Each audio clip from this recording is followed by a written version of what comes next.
hit record because we're going to record this session. And I'm going to go to participants. I'm going to mute all. All right. So because this will be a discussion, there'll be opportunities for you to talk. When you get ready to say something, all I ask you to do is to just unmute yourself. And because I can only see 4 people on my cell phone screen at once, I'm probably not going to see you physically raising your hand. So as you want to unmute, just like you would do in a regular meeting, I would just ask that you say, hey, I have something to say, and go ahead and pipe in, and we will take that as our ability to be able to share things. Sound fair? We all good with that? All right. So I'm curious. So I would love to just get a little bit of a sense of kind of who all's here. By show of hands, how many of you have been a club officer, not just once, but at least twice in the past? How many of you have been a club officer, not once, but at least twice in the past? Aye. All right. So it looks like every screen I get at least 5 or 6. Donna is waving both hands. I think that means she's been a club officer a lot. And how many of you are being a club officer for the very first time? How many of you is this the first time you became a club officer? All right, Andy, Liz, we got some folks here that is their first go around of being a club officer. So tonight, the goal is for us to be able to share some of those learnings that we've had in the past and some of those things that we want to be able to learn for the future to help us with that. Now, prior to my moving to Indiana, I was a club officer. I was a president 9 times, a VPE 8 times, been a VPE, a VPM, and every single time that I was an officer, I learned something new. I learned something different, something that when I walked away at the end of the term, I said, man, I wish I would have known that before we started. And hopefully tonight you can walk away with some things that you're going to say, wow, I'm really glad that I've learned about some of those things before I got going. We have some volunteers tonight that have volunteered to help us kind of moderate this discussion, to share some of their best practices, because they've been officers a number of times and they were more than willing to help. And then we're going to also open it up to everybody in the room to hopefully help everybody share what you have learned so everyone walks away with a better understanding. All right, so Donna, I would love to start with you because you were emphatically waving your hands about being a club officer a couple of times. In your past experiences, I mean, what did you learn about being a club officer that you know now that you wish you knew then? And what advice do you have for incoming club officers? I'm just interested to know that. If you could unmute and share some of your wisdom from what you've done in the past. You're first of all there to serve the members and not to be the leader per se, but just to give you some examples. We had one club I was in, the president, after every meeting, she went home and quickly typed up an email and sent it out to the whole membership of what the meeting was about. And she just made it really exciting that she even used different color fonts. And that was very inclusive. It made everybody that wasn't there that evening feel like, oh, I'm not missing. I know what's going on. So that was a very cohesive group. Then VPE, you have to learn what works for your club, not the way you want to do things, but the club needs to come in agreement as to how to sign up for roles. And you also need to be able to tell them, hey, enough is enough. Because I will tell you, a handful of you, you're going to have some type of experience where you have to basically set somebody straight on something. And I hope it's few and far between. But we had a situation where a couple was bringing their little boy with them, and their little boy was 7 or 8. He was not being quiet during the meetings, and we were losing membership because of that. So we had to speak up and tell this couple who either rotate coming and one stay home with the child, that otherwise you're not going to be allowed here. Now, All right. Thank you, Donna. Thank you. mhm. That was very insightful. We greatly appreciate that. Hopefully, most of your experiences will be very positive experiences. That's the goal. Is we're hoping that all of you have very positive experiences going forward. But I know that everyone does things just a little bit differently. Francisco, you and I share a past where we have been in multiple districts, in multiple divisions, and we've experienced some different stuff. From coming from a different district, a different background, like you and I both share with that, what have you learned that you can help bring into District 11 that we might learn from somebody else's experiences? Is this where we talk about our Florida connection? Maybe. Well, we can talk about whatever you want here, Francisco. I would just love to hear, because we come from different all of us come from different backgrounds, and with the different districts, we do things differently. So Yeah, what did you learn that you bring to the offices from different places? well, they always talk about club culture, and there's definitely something that you want to take a step back, especially when you're asked to be supportive of the club. We talk about servant leadership, easier said than done. Definitely one would like to explain everything, but as we know, there's only so much that we can transmit on a visit or on an email. I appreciate the fact that every club and every district that I've been a part of, I get to know the locality. And here at District 11, I appreciate how the district is run. Of course, in the back of my head, I'm always thinking, would it be worth it to bring up something that I learned somewhere? And that's, I would say, both wisdom and common sense, how and when you present it. Again, when you're trying to support a club, as in my case, as an area director.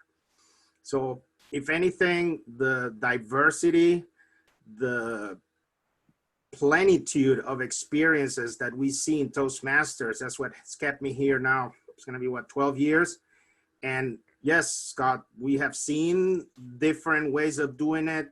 Ultimately, it's how we bring it to the table and we present it so that it may be at least examined. Thank you. Thank you very much. Thank you. So am I hearing you right that you're saying that the relationships you build really help determine how you're able to share and what you're able to share with people? Yes, and no joke, this multilingual t-shirt that I bought at International Convention, that was a bit of a surprise that I ended up there. That's where I met, I believe, you and Jean and Lou. And guess what? Leaders from District 47 were being elected to the board, people that I hadn't seen in 10, 12 years. It was a very rewarding feeling to see over a decade of connections. Now here in District 11, I've seen people that have multiple decades working together. I'm trying to learn from that. How do I approach them and present perhaps a new point of view so that they can easily at least again evaluate it, and for me to be receptive to the feedback as to, again, club culture, which is essential to be very mindful of when we're supporting not just as area, but I myself am a BPE. How do I support my club without being somebody that is just barking orders or telling people what to do? Fantastic. Thank you so much. That is a wonderful point of view. Thank you for that. Now, Sam, I don't think you were counting on me calling on you tonight, but when we talk about relationships, I think that you are a fantastic person to talk a little bit about the relationships that you build within clubs. Because when I moved to Indiana from Florida, I could not have been more warmly welcomed by you, by Lucy, by everybody that was at LOT. You did a fantastic job of just really ingratiating me and welcoming me in. How do you go about that, building that sort of a culture that you're able to build those relationships to draw out the best in others? How do you do that so easily?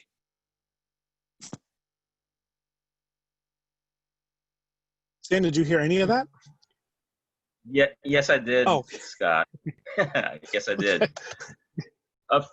From my experience, again, being in multiple clubs over the years, it's a matter of just realizing you have a bunch of people who are there with a common purpose.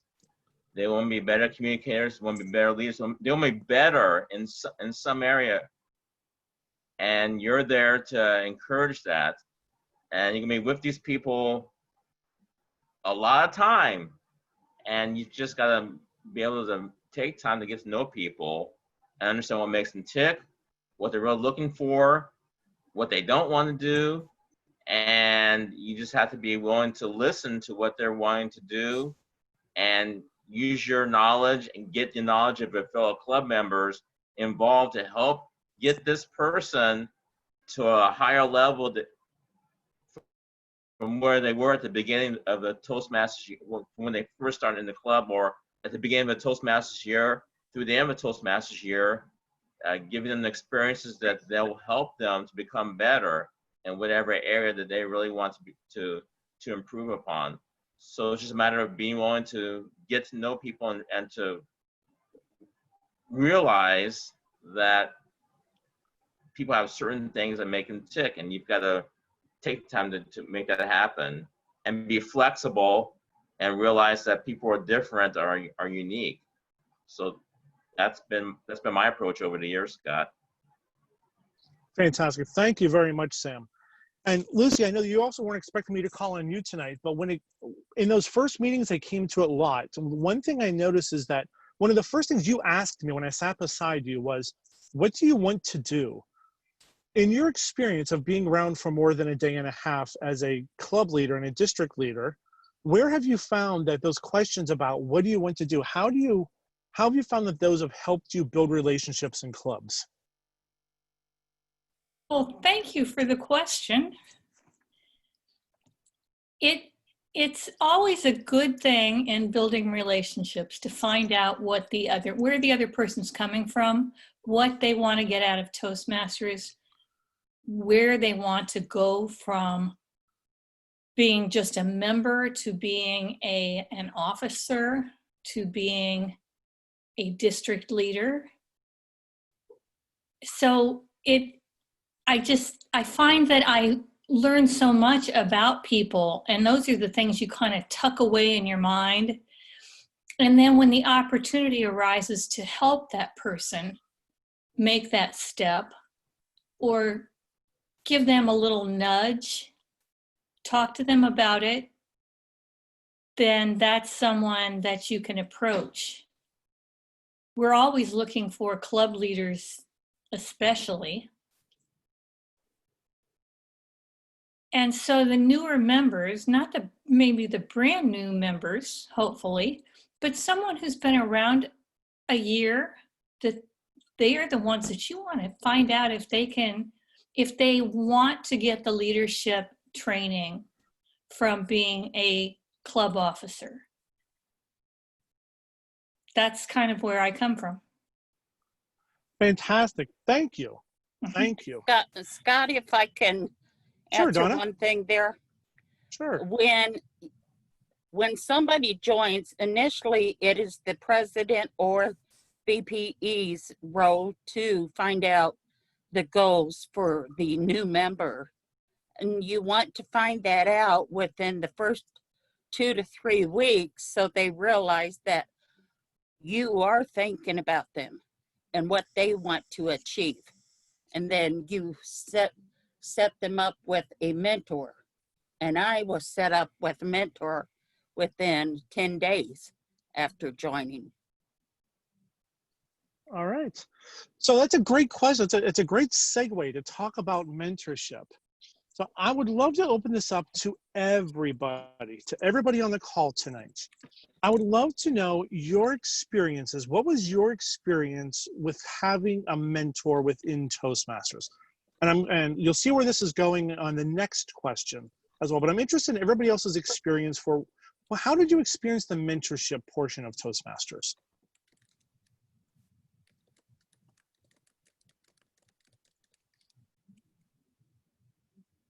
Come on, I am sure that there were stories. Okay, who do we have? Yeah, I'll give it a go. I joined Toastmasters, I guess probably a couple of years ago, maybe 2.5 years ago, and we saw I saw the same people at the meetings. Some come and go, but there was a core of regulars, and I really wasn't assigned a mentor. I didn't have anything to do with being a mentor on either side of it until new members came in and I became a mentor. All right. Thank you. And who? I didn't catch who that was. I'm so sorry. Scott, John Peterson. No, this is Rick Nims from the University of Notre Dame. Thanks, Rick. Notre Dame And John, Toastmasters. thank you very much. And John, what about you with mentors? Scott, John Peterson from Bloomington Good Morning and Good Evening Clubs. Initially, my experience wasn't very positive. I asked for a mentor, and really nobody stepped up. It was unresponsive to the leadership part of Toastmasters. It was more like, we'll help you with a couple of speech projects. Well, then when I became part of Pathways, they have a mentorship program there, and it really made a whole lot of sense how they have that worked out, and I would recommend doing that. And I'm really thrilled. I'm tickled that this year, the fellow that I mentored last year became a president of the club. So I'm really tickled how beneficial it is for the mentoring program. Fantastic. Thank you. Thank you. I can share. Yes. This is Tom Fisher with the High Noon Club in Bloomington. And like John, when I first joined, I don't remember being assigned a mentor, but I was in a club that had a lot of people from my workplace in the club. It was sponsored by the organization, and we met at our building. So I didn't have any problem, talking about Toastmasters things with people outside of the club meeting. So I don't think, so I think I got mentored. I just didn't have one assigned. But later on, as I stayed with our club for years and years, we often struggled to keep our membership up. Sometimes we were just, hanging on by a thread. And one Lucy here came to our club a couple of years ago and has mentored, I think, all of us in this club as leaders and how to be the officers in a club. And she's done a great job, primarily by example and easy nudging. And thanks to Lucy for that. Fantastic. And that is a perfect segue, because that's exactly where I was going with this. And we have a pretty formulated mentorship program, but a lot of the mentorship program isn't based upon fulfilling any of these specific criteria for it. It's about the relationships that form. Now, when I first joined Toastmasters, my first mentor, who was the longest serving member in our club in Orlando, picked me and said, I want to be your mentor. And I said, fantastic. What does that mean? And she said, I'm going to help you for the next couple of speeches in the CC manual and help you go through the CL manual. And I went, great. What are those? And she helped me understand a little bit about it. She forgot one point when she described everything. In the CL manual, she forgot to mention that you don't have to do every single project in order to complete the CL manual. So I did them all. And it took me forever and a day.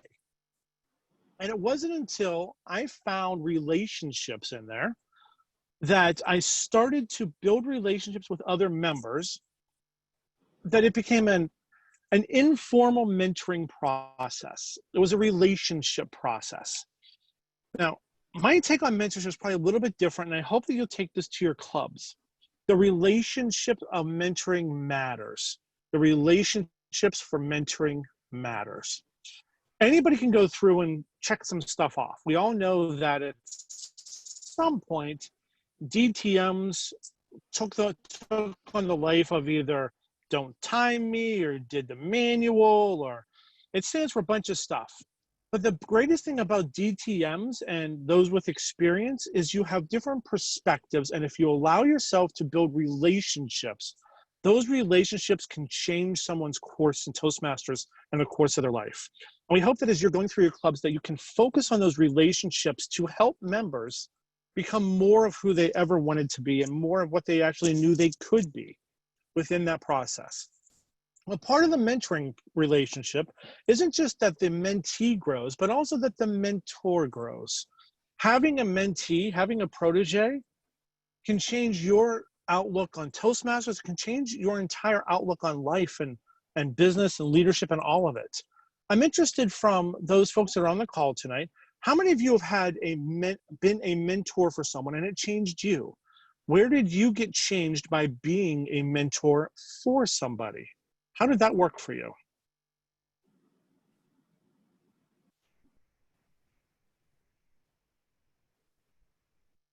I'll just jump in and say something real quick about mentoring people and how it changes you. Thank you, Liz. I think it changes your perspective. You certainly learn a lot from a new Toastmaster. It reminds you of what's important, and you get a broader look at how many different things people join Toastmasters for. Mm-hmm. It also humbles you when they take off and become such a wonderful communicator and leader and pass you up. It's great. It's wonderful. Back to you. Thank you.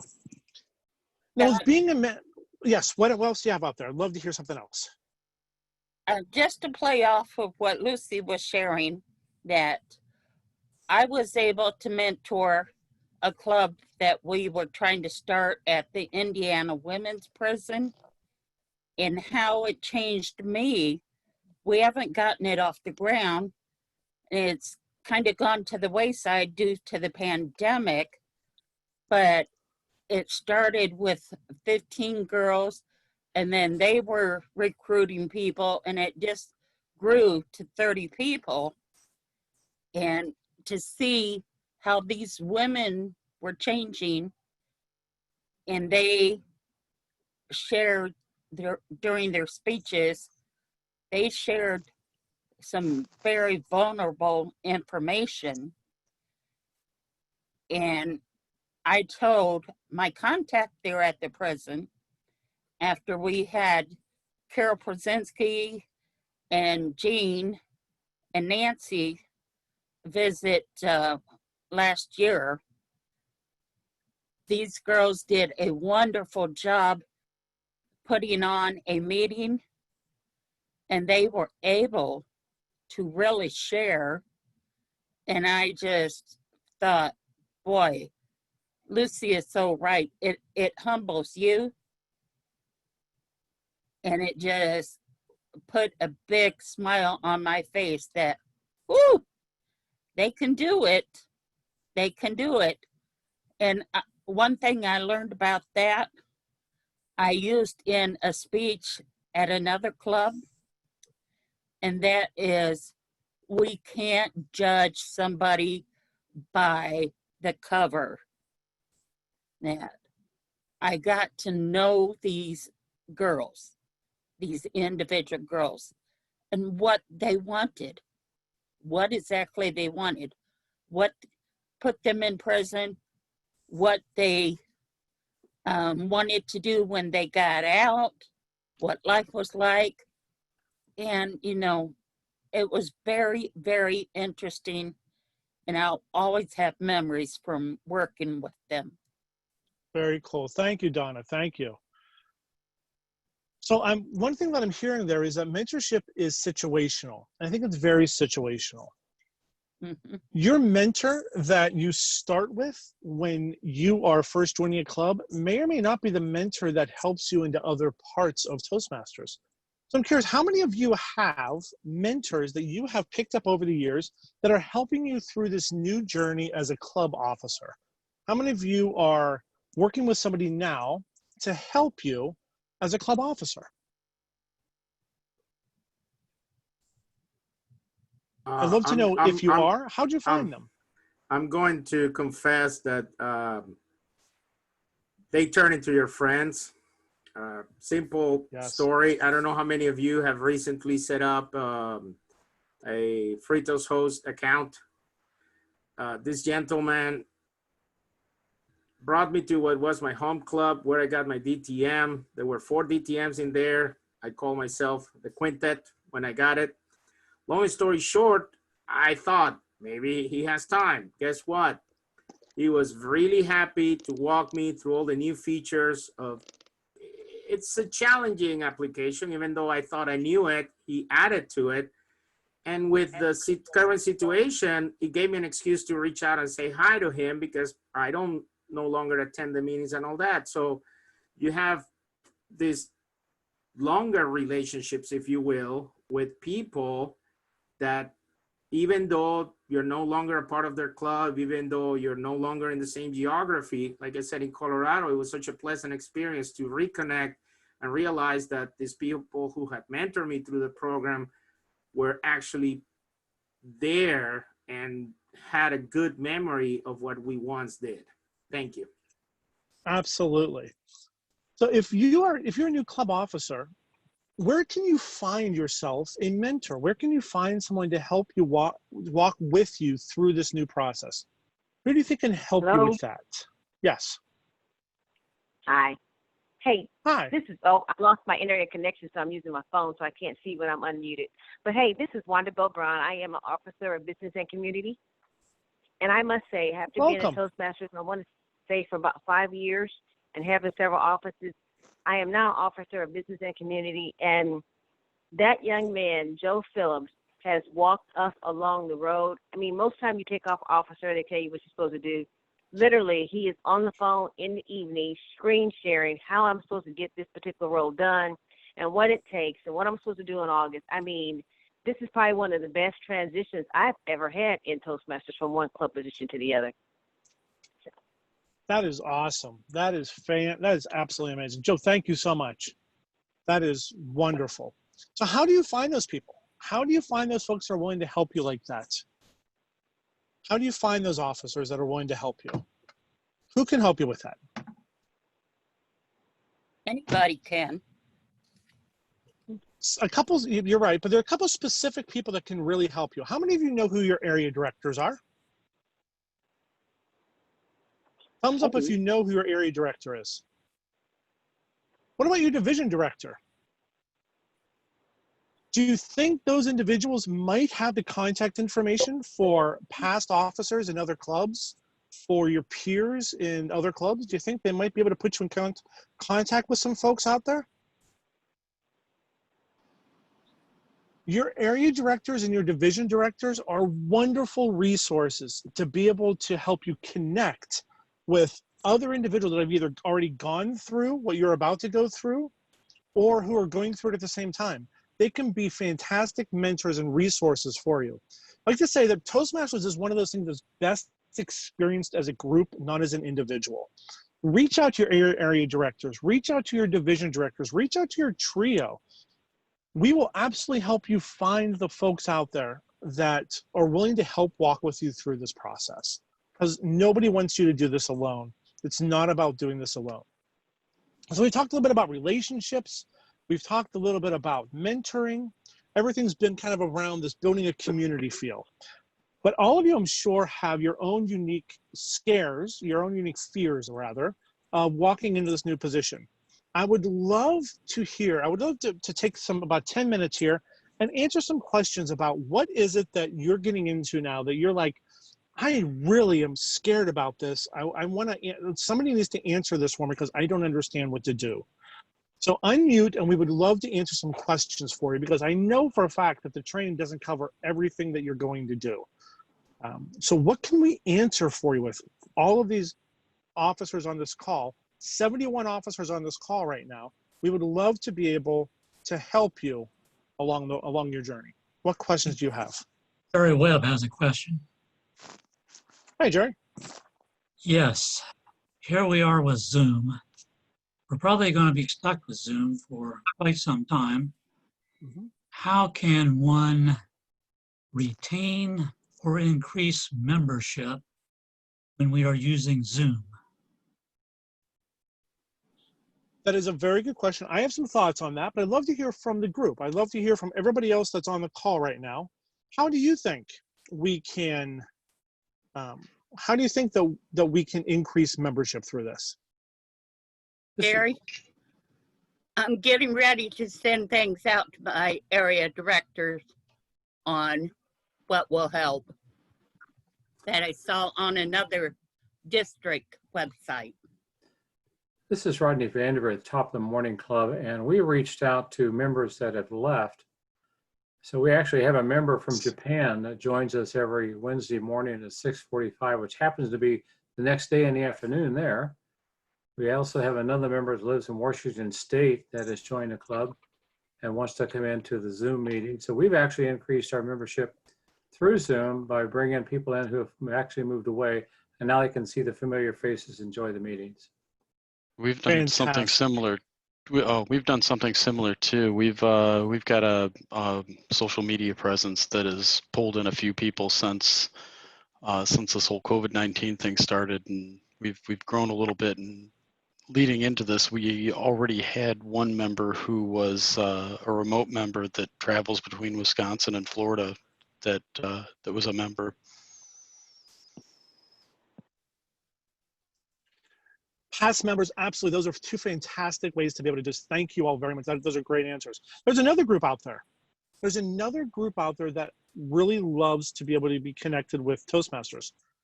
Where else can you connect? How else do you build that membership base? What other thoughts? Rotary Alliance. True. Yep, definitely Rotary Alliance, without a doubt.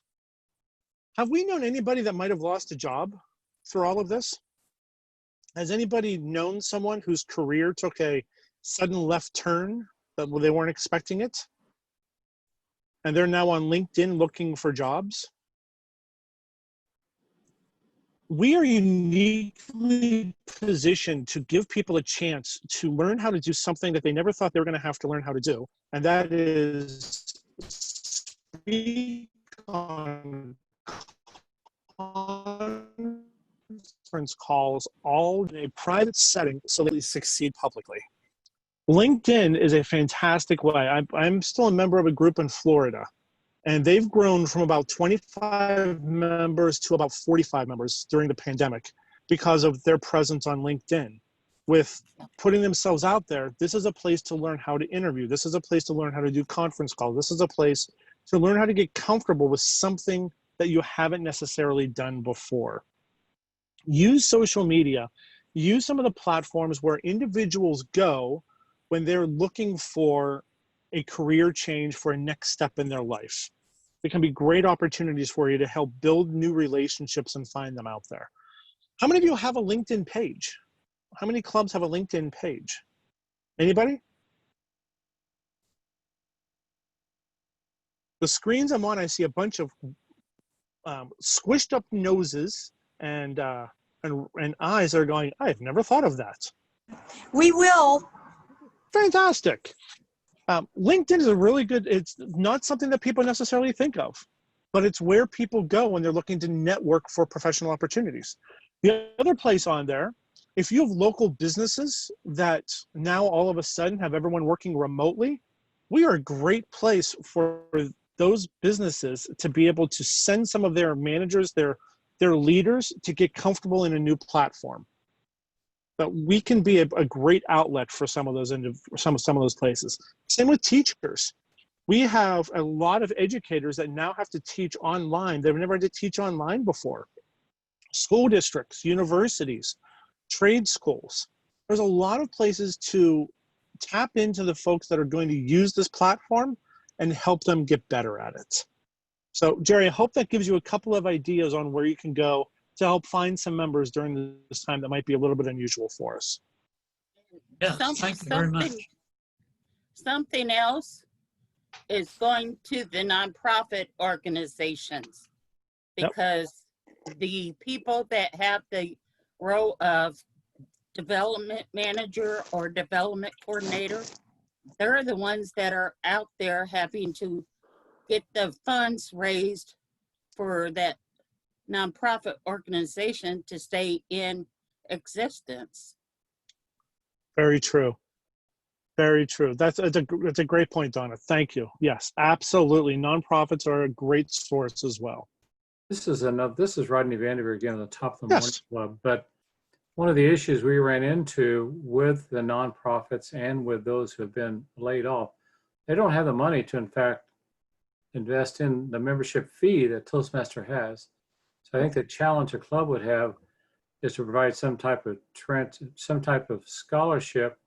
We do it through Happy Dollars, but if they need some help, if they're a student, we pay half their fee, but the club pays it through Happy Dollars we generate to help them get started. So the challenge would be to find a way to, in fact, help fund that. The other option is it's very true, and those are two great ideas. Another option out there, do you need someone to absolutely join in the first meeting or first 3 meetings too? Or can you allow them to come to a couple of meetings and find the value, help them get back on their feet, and then become part of their new way of life? Sometimes them become more in tune, more engaged with you down the road. So absolutely, Ronnie, thank you for that. It's a very good idea. What other questions are out there that we can answer for you? I know there's more questions that folks have. So this is Mark Mandel with Vineyard Toastmasters. I'm the incoming VP of Education. Mm-hmm. So now I'm sitting here looking at this base camp manager, thinking, what the heck am I supposed to do? How am I supposed to leverage it to succeed? And how can I support all of our members? So what are the best tips and advice you have for dealing with that? I'll take that one. One of the best tips is Lori Haynes, who is in District 62, but she also has membership here. She offers webinars, and she did 2 of them over this past weekend. The way she teaches, very step-oriented, she's very easy to follow and makes it fun. And then you just have to get in there and read the navigator that every member now has access to. And then just start talking to them about their past and what they want to do. What division are you in by chance? That's one of those pop-up questions. But I'm going to go with, it's a secret and I can't tell you. All right, so without volunteering Lori to do more work, even though she's on the call, and I know that she'd be more than willing to do that. We have on the district calendar that we'll be rolling out to all of the area directors and division directors this weekend at the DEC meeting. We have a series of pathways trainings that will be coming out through the month of July and August. We're through the month of August, and then some touch bases again in September. So there's going to be some specific training just for presidents, VPEs, and secretaries for base camp to help you get through those. But we're not going to leave you out there just by yourself either. I hope that helps you a little bit. Go to your area director, because they could find out who was Pathways Guide within your division. And that Pathways Guide can help you also. Yes. Yes, we are actually relaunching the Pathways Ambassador program as well. That launches during August this year. So we're putting some resources behind helping all of our clubs become a little bit more comfortable, not just with base camp, but with the entire concept of Pathways as well. We're hoping that that's going to help us grow the Pathways commitment just a little bit more this year. So I hope that helps you a little bit. In the interim, if you are really lost, give me a call and we'll find you somebody to help. Is that fair? Thank you. Yes, that really helps me. And apparently I'm in Area 51, we believe. Congratulations. Jared Wade. Contact Jared Wade. Stop. All right. I think we have time for one more question out there. What else can we answer for you that you're dying to get an answer for, that are some of these things that we just, that we can help you solve before you get into it? This is Keith Weedman, Columbus, Indiana. Hey, Keith. We're getting used to Zoom, and I'm wondering how we're going to integrate when we go back to meeting in person, how we can still integrate with Zoom to be able to make it work for those that are there virtually. I don't see how it can work, because right now we're all in front of a computer, so we've got mics, and I don't know how we're going to be able to make it work when we're blended.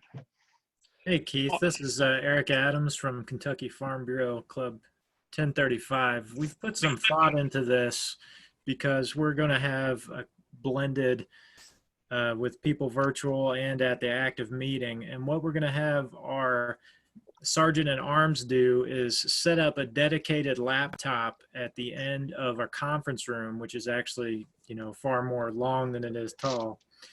And at the end of the table, it will have its camera facing like someone was actually sitting at the end of the table. And everybody who's attending virtually will be sitting at the end of the table there and be able to see everything that's going on in the live meeting.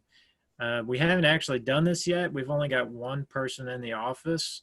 And I think the biggest change is going to be the people that are there in real life, allowing the time lag, the pause that you need when someone who is in a virtual camera, giving them time to respond.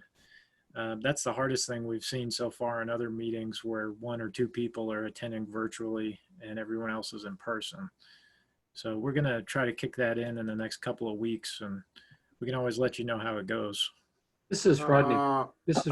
Rodney Vanderveer, Top of the Morning Club. And actually, we started doing this last week with a Kiwanis Club. We were doing Kiwanis Club meetings part of that. Last week, we had the first one where part of people came back, but we had a Zoom meeting with it also. The biggest problem we had was a microphone. So you're going to need to purchase a good quality microphone that can pick up people from a distance so everybody online can hear. Once we've done that, it works great. Yeah, I was going to add, I don't know that we've talked about this for our club yet, but I was considering what our options would be about maybe having once a month virtual meeting for easier attendance for people. And I know that setting up a laptop has crossed my mind too, but we've had some people that had terrible time with their internet and sounding really choppy throughout their meetings. So that becomes pretty terrible to listen to. So yeah, we'd probably have to make sure the internet connection and the microphone and all that's set up well for the meeting if we do that. And yes, those are some good suggestions by the two of you. In addition to what I said, we actually have a 65-inch television. We do a HDMI cable from the laptop to the television, so everybody in the room can see everybody that's on the Zoom call, and the people in the Zoom can see the camera pointing toward everybody else and the TV. So it works out well. So I actually have some experience with this because I stayed a member of the clubs that I was in Florida. And we've been doing Zoom meetings with my clubs in Florida since I left there in November of 2018. And in Fort Wayne, we have a club that has been back together meeting in person for about a month now. And it works the same way that from what a lot of you have talked about already. We have a dedicated laptop that is just me. In Florida, they actually hook a projector up to it and project me way too large on a screen. So you can do that with however many people are on the Zoom call. I'm the only one that calls in remotely though. So that everybody in the room can always see you. And then the Sergeant at Arms is in charge of moving the laptop so I can see whoever else is speaking. It's a little bit labor intensive, but it has worked fantastic for the last year and a half. So I know it's something that takes a little bit of work to do, but it definitely works. It may or may not be for everybody, but it is definitely an option. Scott, I'm going to tag along on that because yes, in a galaxy far, far away, Cincinnati, District 40 tried to set up a club targeting district leaders, and its express purpose was to explore. And I'm glad I'm a Trekkie. The only thing I'm going to say, don't give up. Yep. That technology can bite, but when it works like magic. Yep. Going back to what Eric was saying and what I believe Rick Van der Veer was saying, you know, play it by ear, see how it works. I personally feel, you know, some corporations are going to have a speakerphone. Everything is going to be different. Just remember, it's for it not to stress you out, but to challenge you and to make you grow as a human being, especially if this is something either that's a hobby for you that you care about, or I want to go back a little bit about people who are now challenging themselves with their careers. I started Toastmasters in the midst of the last Great Recession. I don't know how big this one is going to be, but because I was outplaced, I was able to join. What we learn here in terms of how to give a good interview, for example, I think that's on level 4 of Pathways. Those are the things that, in my opinion, should drive us to be considerate and compassionate with ourselves. I had a session with BPE, my computer decided to act up, but guess what? You wing it, you let go of the visual aid, and you work through the material. So anything and everything that each club, I would say this is now an addendum to club culture. How each club is going to solve it depends on their own unique circumstances. The point is not to give up and to see it as an opportunity for growth, because the last thing that I wanted to add to this, we're now creating content with every single meeting and every single intervention that we have here. We press that record button, and guess what? You can turn it around, check with your BPPR, and put it out on your club website, and people are responding to this. So don't give up. Thank you. Thank you. Everyone, those are some fantastic points. That's a great conversation. I'm just going to leave you with this. We have about 5 minutes left, and I want to be very respectful of your time. I want to leave you with this thought.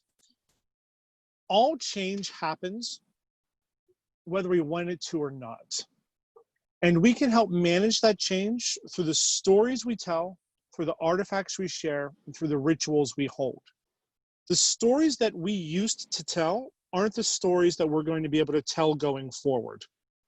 We're going to be telling new stories, sharing new artifacts, like our Zoom meetings, microphones, backgrounds, meeting in different places, some of us even sitting in our cars, and different rituals of how we experience all of our meetings with blended clubs, with online clubs. When you can figure out who your club is going to be and tell those stories, show those artifacts, and hold those rituals in a way that helps galvanize your club members together and create a stronger culture, you're going to get better at being able to adapt to these changes that we may not want, but we have to adapt to. Having said all of that, all I can say to all of you is thank you. Thank you for stepping up to be club officers. Thank you for spending an hour of your time with us tonight. And thank you for being committed not just to the growth of your club, but to the growth of yourselves as well. It's what Toastmasters is famous for, and the greatest thing that we can possibly do is to help somebody else find their voice, and just maybe in the interim, we'll find our voice along with that. If you have not already done so, I would ask you to please enter your name, your club name, and the office or offices that you hold, and put that into the chat. So your name, your club name, and the office or offices that you hold, put that into the chat so that we can give you credit for this training. I would like to thank all of you for your time, for your energy. Reach out to your area directors, your division directors, reach out to the trio. We are here for you to help you succeed. Thank you to everyone that participated tonight. Francisco, Donna, Keith, everybody that was out there helping us out tonight. Thank you so much. And let's make this a year that we are going to always remember. If you need help, ask. Please ask. Fair? Hello? Thank you all. Scott. Bye. Sounds Take care, great. Kitty. My, Bye. my internet's down, so I can't, Hi. I'm coming from my cell phone and I'm not on Zoom, so because I called in, how do I let you know what club I'm coming from or what office? Just, you can just email me your name, your club name, and your club number. Or I'm sorry, your name, your club name, and your office. Name, And club you're name, Scott, office. right? You can just email that to me. That'd be fine. I'm Scott, yeah. All right, thank you. I think I have your email. Bye. Thank you, Good night, Scott. everyone. Will there be Thank you, roundtable everyone. discussion tomorrow? Thank you. Bye.